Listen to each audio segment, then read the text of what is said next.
Good afternoon, Toledo. Good afternoon, Philippines. And good afternoon, world. Yes, akong gi-welcome ang matag usa nining takna sa kahaponon sa atong programa nga Kalanon sa Hapon. Hatod kaninyo sa atong programa diri sa DYAM FM, your Adventist World Radio. Makauban ninyo makapaglaom si kapaglaom ron nining takna sa kahaponon. And of course, akong ina-welcome atong makapaglaom diya sa Dakbayan sa Asturias, Balamban, Tuburan, Tagalaylahay nga dapit sa Western Cebu North District. Welcome mga kapaglaom sa atong programa. Maingon man sa atong mga kapaglaom nga nagapaminaw diha sa Dakbayan sa may Aluginsan, Pinamungahan. Karon nakaroon na itong mga kapaglaom, mga kaigsunan sa Pinamungahan, no? Tapad sa naa sa Barangay Pandakan nga gym. Yes, enjoy ang AYF program mga kapaglaom. Mayong paghimo sa inyong programa dihang dapita. Akong gikalipay o gipasalamatan ang imong panag-uban kapaglaom. Atong i-greet atong mga kapaglaom sa Negros Occidental and Negros Oriental. And atong ipasalamatan usab ang presensya sa tanan natong mga kapaglaom nga anaa karon diri nagapaminaw sa atong programa. This time mga kapaglaom, ginahangyo nako ang matag usa sa dili pa kita mag-aadto sa unahan ato sa iduko ato mga ulo mga kapaglaom alang sa pag-ampo. Shall we pray?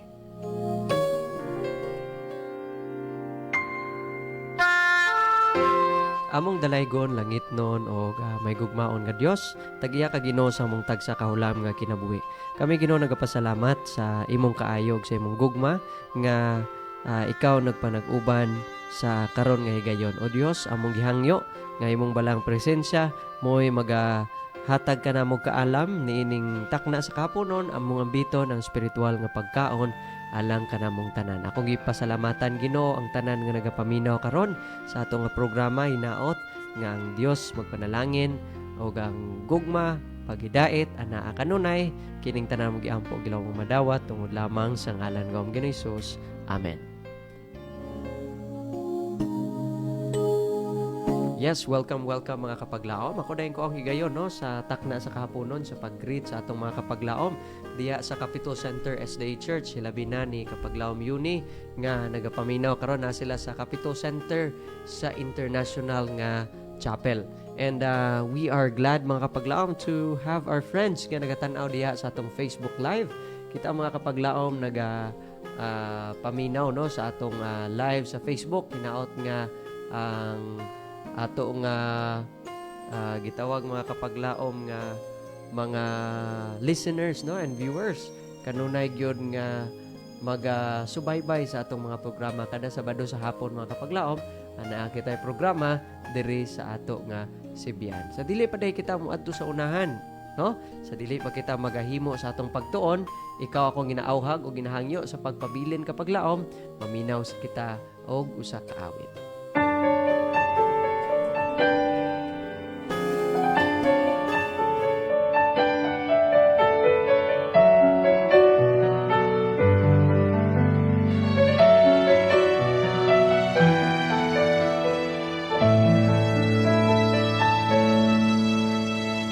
Earthly longings are pushing me away from the life you gave. I wasted so much time. I no longer can contain this void inside.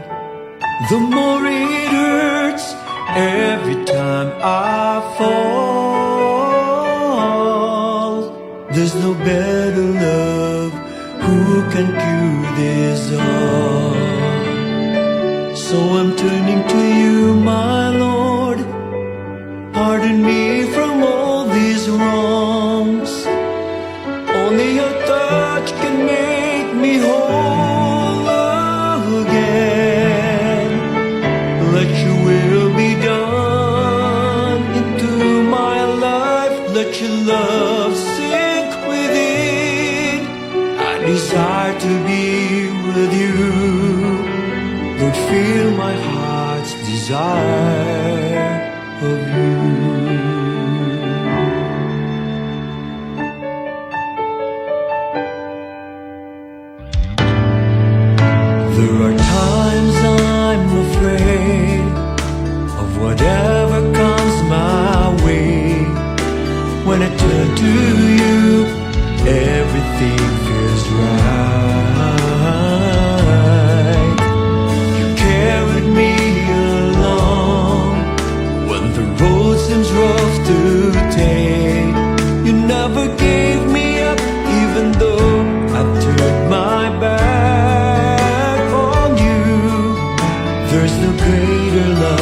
can love me like you do. So I'm turning to you, my Lord. Pardon me from all these wrongs. Only your touch can make me whole again. Let your will be done into my life. Let your love sink within. I desire to be with you. Lord, feel my heart's desire of you. So I'm turning to you, my Lord. Pardon me from all these wrongs. Only your touch can make me whole again. Let your will be done into my life. Let your love sink within. I desire to be with you. Lord, feel my heart's desire of you. I offer this life to you. Let your desires in me be fulfilled. I want nothing more in this life than just spend it with you. I don't want to be lost again. I'm tired from all this lying. Lord, my heart's desire, it's beating desire. Lord, my heart's desire is to be with you.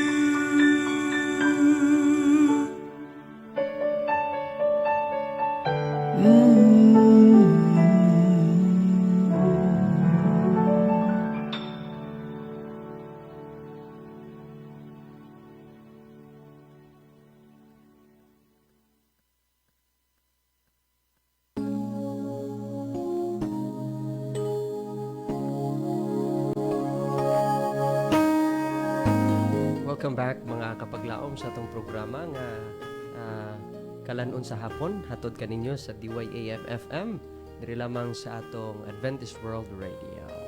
So nining higayon mga kapaglaom, diri kita sa atong pagtuon, no? Ikaw ba kapaglaom dunay pagduda sa imong personal, no? Aduna ba kay pagduda kapaglaom about sa atong Ginoo?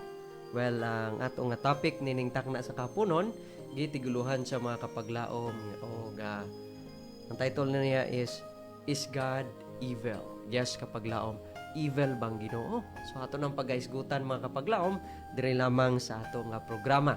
Karon nga higayon or karon nga takna kapaglaom, atong pagabasahon ang ato nga introduction. Nagaingon, most people in the world are being deceived by an evil genius bent on destroying their lives. Kabalo mo mga kapaglaom, nganong mauni nga atong title because sometimes adunay mga tao nga magunahuna nga siguro ang Ginoo daotan. Ngano nakahuna-huna man sila nga ang Ginoo daotan kapaglaom? Well, tungod kay kita nagkinabuhi ta mga kapaglaom sa daotan nga kalibutan. O kay nagkinabuhi ta sa daotan nga kalibutan kapaglaom. Nagaingon dire, most people in the world wala day na kay balo nga we are just deceived na ilad rata mga kapaglaom sa gitawag nga yawa, a brilliant mastermind, gitawag siya nga the devil, so or si Satanas.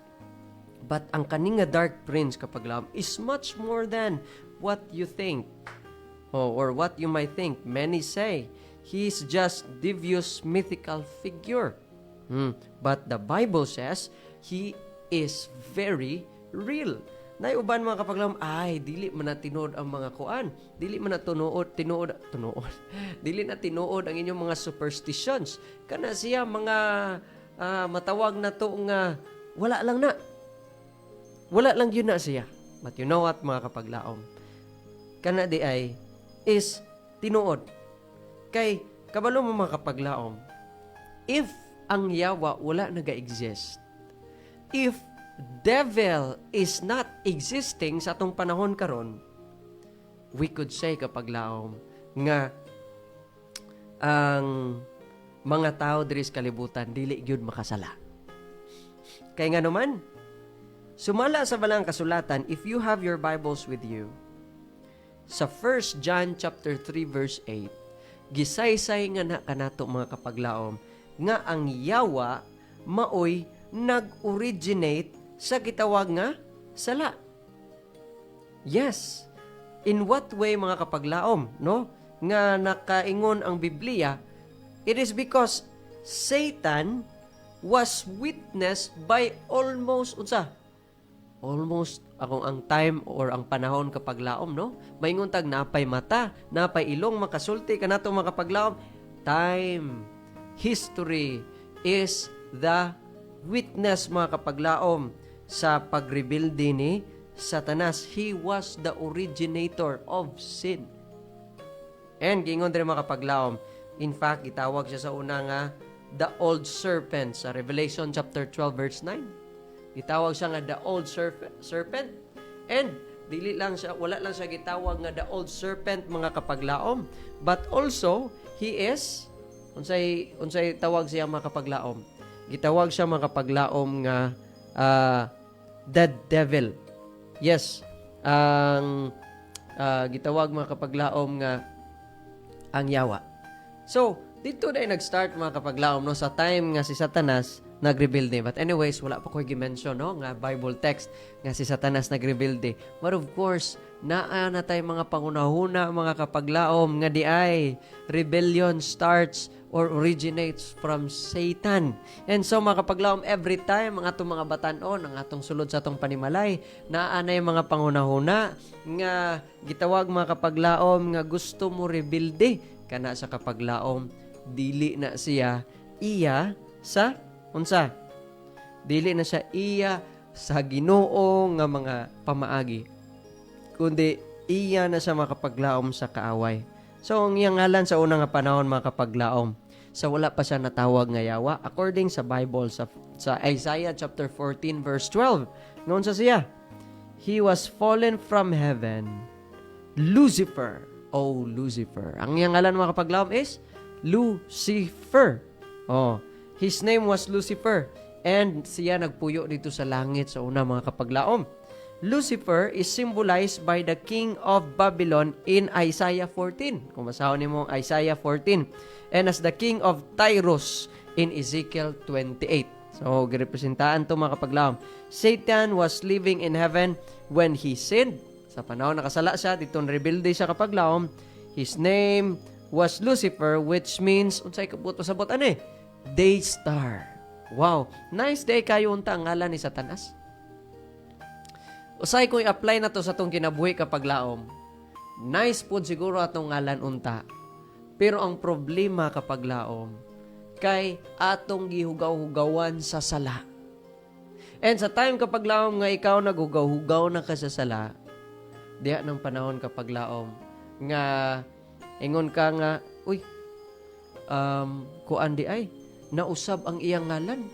Sa una ang tawag niya, gitawag ka sa mga tao sa imong kaugalingon ngalan, dugang tawag sa tao nimo, tuara ang kawatan, tuara ang libakiro, tuara ang himantayon. O nausab na imong ngalan because of the negative things nga imong ginabuhat. So sa ato pa mga kapaglaom, sometimes pinaagi sa atong mga negatibo nga mga kinaiya o mga panggawi sa kinabuhi. Kana sa kapaglaom, magalid ka nimo to change your name. It means your reputation as well. Kung ma-change imong ngalan, mausap po na imong reputasyon. Yes. Naabitaw ko'y kaila mga kapaglaom nga sa ilang lugar, dili lang ako i-mention na yung ngalan. Sumala niya siyang pagkabatanon, grabe gid siya kabugoy. Disco dire, disco dito, gabi na kay manguli. And grabe ang mga kaagi niya sa kinabuhi. Kontra dire, kontra dito, mga silingan niya mga kapaglaom, iyang kontra. In fact, ganay siguro makatanaw sa aning video. But I was blessed mga kapaglaom sa iyang kinabuhi. Kaya nga naman, despite sa iyang mga kaagi nga negatibo, nausab siya mga kapaglaom uban sa tabang sa Ginoo. And her name was changed. So, sa pag-usab nimo kapaglaom ang imong ngalan mausab-usab. Though nga dili gyud nimo na mausab sa imong birth certificate. But your name, your reputation will be changed. Ang kaapan lang makapaglaom kay si Satanas na change unta ang iyang ngalan, but not for the better, but for the worse kapaglaom. Si Lucifer, kabalo mo makapaglaom, diri mo gawas karon ang pagsulbad sa atong pangutana. Kaya nga naman, si Lucifer mga kapaglaom, he is created by God. Dito na dayon maingon nga, uy, created by God di ay si Lucifer. So meaning, kung created by God si Lucifer, sa ato pa, siguro si Lucifer, ang yawa, kontra gini sa Ginoo. Well, mga kapaglaom, hinimo gid sa Ginoo kontra. Siyempre, kontra gid sa Ginoo ang yawa. Hinimo gid siguro sa Ginoo ang yawa. Well, mga kapaglaom, ato nang pagatunan, human ni nga awit, standby mga kapaglaom, ako magabalik, human ni ini.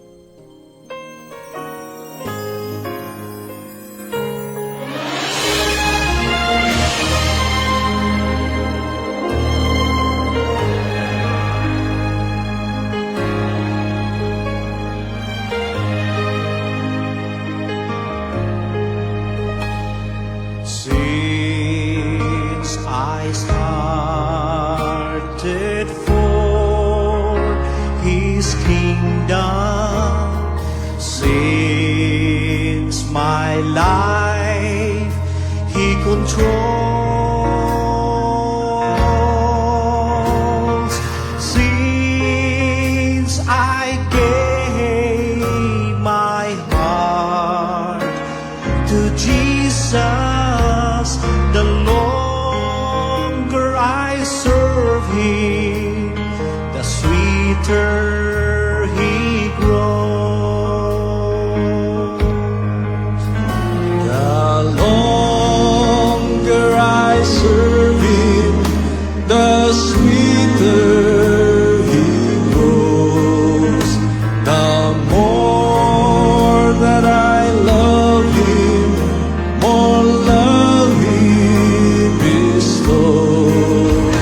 Each day like heaven, my heart overflows. The longer I serve Him, the sweeter He grows.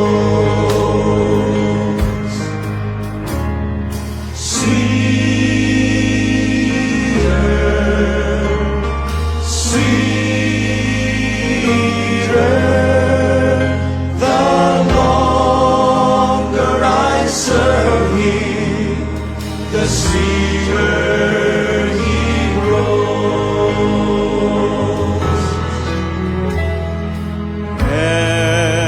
Every need He is supplying, plenteous grace He bestows. Every day my way gets brighter, the longer I serve Him, the sweeter He grows. The longer I serve Him, the sweeter He grows. The more that I love Him, more love He bestows. Each day like heaven, my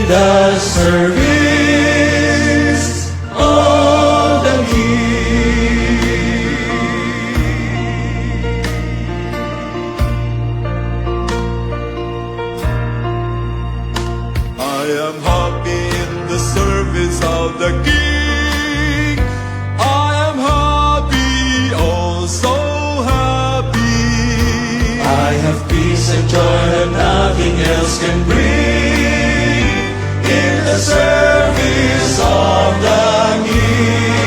In the service of the King, every talent I will bring. I have peace and joy and blessing in the service of the King. I have peace and joy and blessing in the service of the King. Service of the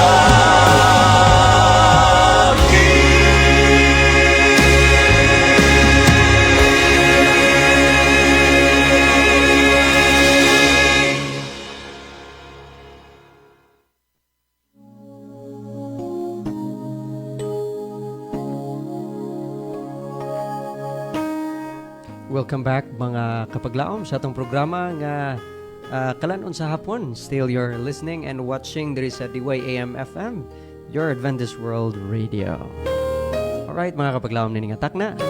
Ano na kita sa pagpadayon sa dili padayon na to, padayon ang ato nga gitawag nga programa mga kapaglaom ato sang itaganog pagtaga ng atong tanan ng mga kapaglaom nga nagtan-aw karon nga kahaponon.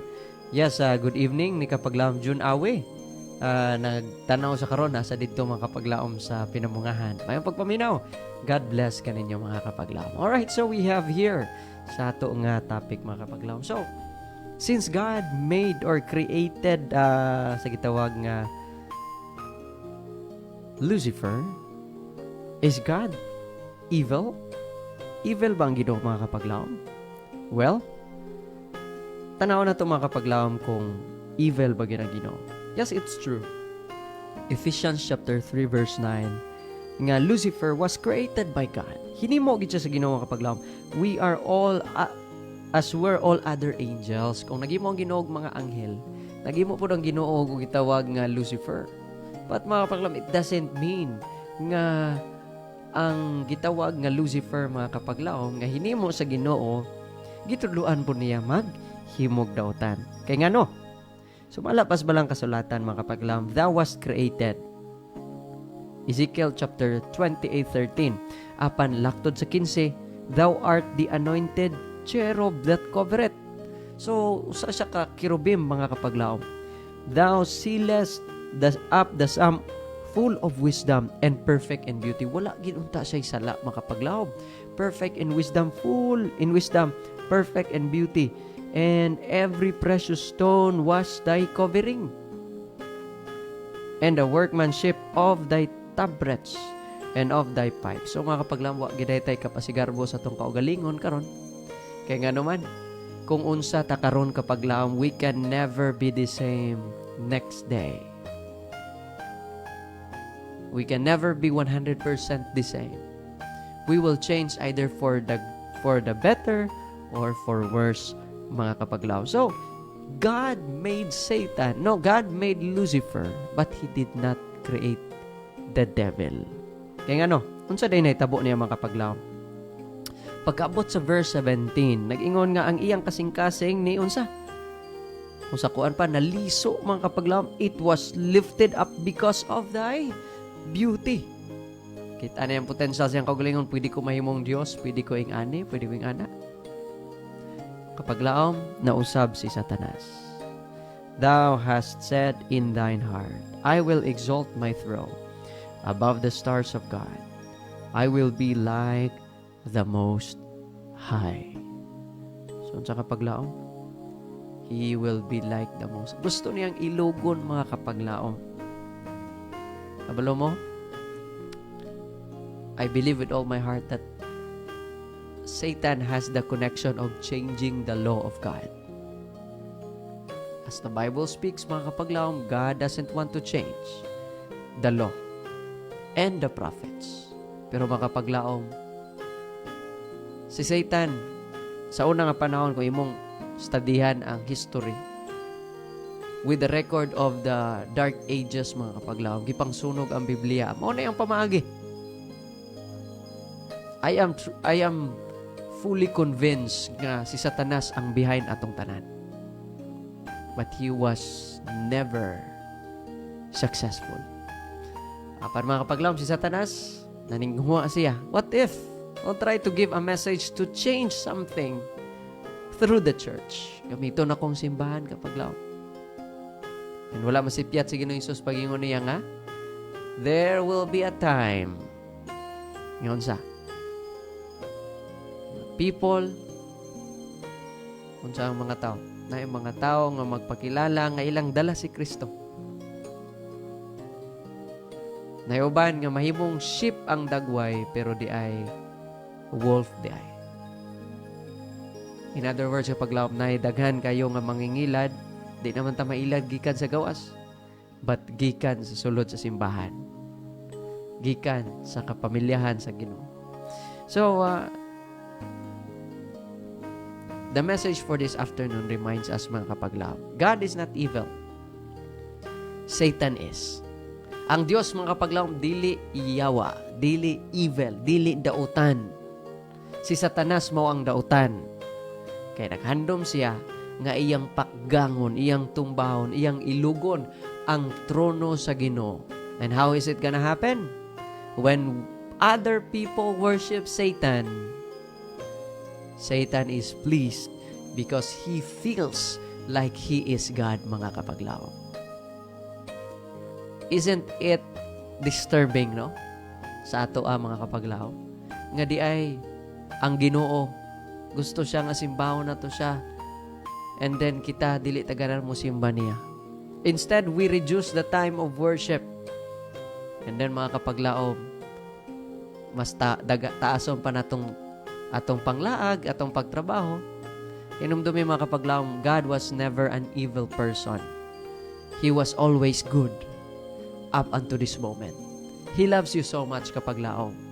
And kung ikaw karon ana ka sa punto, kasi na-click or na-turn on lang nimo imong radyo, kapaglaom, kaya wa nagikailaing huna-hunaan, wa nagikailaing atuan.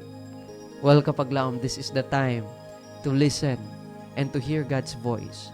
Nga ikaw gihigugma niya, and you are much more important diri sa kalibutan. Ang imong existence kinahanglan sa kalibutan.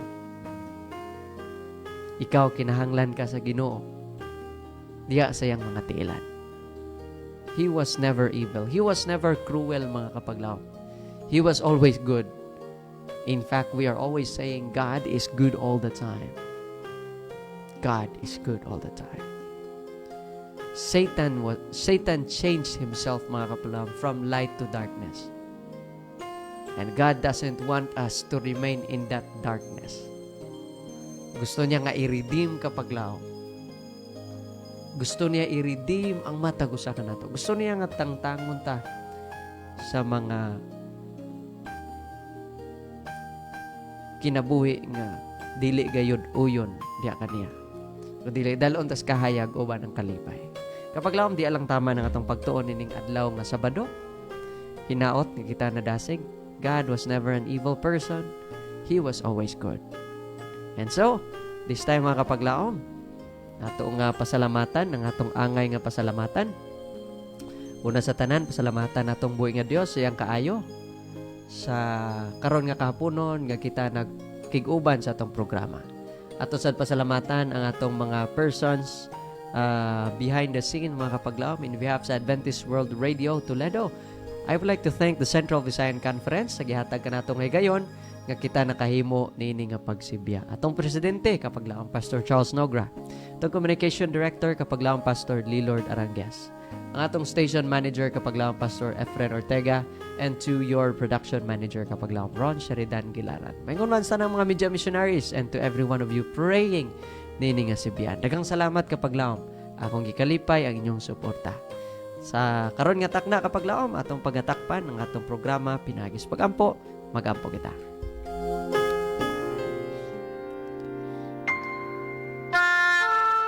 Dalaygon og langit no namong Dios, tag-iya ka Ginoo sa mong tagsa kahulam nga kinabuhi. Kami Ginoo nagapasalamat nining takna sa kahaponon nga naimong manilambuson ang programa. Ang kalipay Ginoo ang imong kaayo gugma, hinaut ay imong grasya ug panalangin way magapanag-uban ka namong tanan. Giyahi kami karon nga adlaw. Sa nabilin nga mga oras nining adlaw ipapahulay. Among gitugyan among tagsa kinabuhi, pasayloa kami sa mga kapakyasan kining tanan. Among giampo, gilaumang madawat, in Jesus' name. Amen.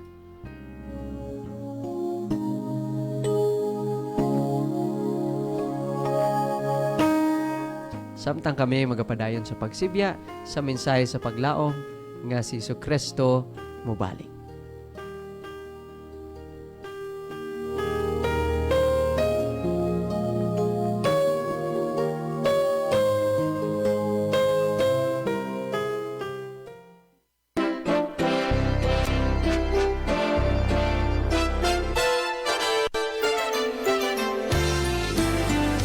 Inyong nabati ang tulumanon, kalanon sa hapon, nagyatod kaninyo sa DYAM 106.3 FM, Hope Radio. Hangtod sa sunod higayon, daghang salamat sa inyong pagpaminaw.